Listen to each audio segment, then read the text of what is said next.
Praise the Lord. அன்பானவர்களே, எப்படி இருக்கிறீங்க? கர்த்தர் உங்களை ஆசீர்வதிப்பாராக. தரங்கம்பாடியில் வேதாகம கண்காட்சிக்கு முன்பாக நான் நிற்கிறேன். பின்னாடி வேதாகம கண்காட்சி பைபிள் மியூசியம் என்று சொல்லி இங்கே வைக்கப்பட்டிருக்கிறது.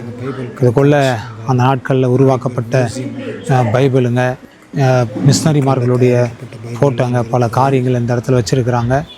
அது ரொம்ப பார்க்கும்போதே சந்தோஷமாக இருக்குது. கர்த்தருடைய நாமம் மகிமைப்படட்டும். ஒரு வசனத்தை நான் உங்களுக்காக வாசிக்கிறேன் பாருங்கள்.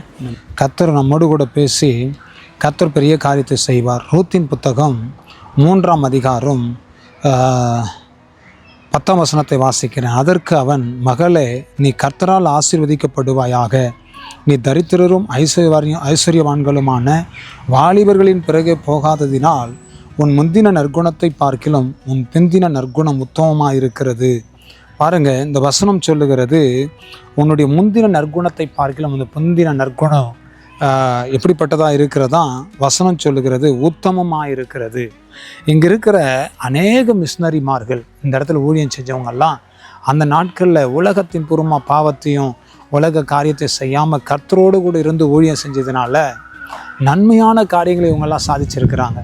நல்ல காரியத்தை கர்த்தர் செய்து கர்த்தருக்காக மிஷனரிகள் வாழ்ந்துருக்கிறாங்க. பாவத்தின் காரியத்திற்கு இடம் கொடுக்காம பரிசுத்தமாக வாழ்ந்து ஊழியத்தை ஸ்தாபித்து இவங்கெல்லாம் பெரிய காரியங்களை செஞ்சாங்க. அதனால தான் அவங்களுடைய ஃபோட்டோலாம் போட்டு வச்சுருக்கிறாங்க. ரொம்ப வித்தியாசமாக இருக்குது. அப்படி ஆண்டவருக்காக ஊழியம் செய்த தியாகிகள் நிறைய பேர் இருக்கிறாங்க. தேவனுடைய பிள்ளைகளை அப்படி ஊழியம் செய்வோம். உலகத்தின்படி போகக்கூடாது. இந்த ரூத் என்கிறவள் உலகத்தின்படி போகாமல் கர்த்தரோடு கூட வாழ்ந்ததுனால பெரிய காரியங்களை சாதித்து முடித்தால், கர்த்தருக்காக பெரிய காரியங்களை நிறுவினாள்.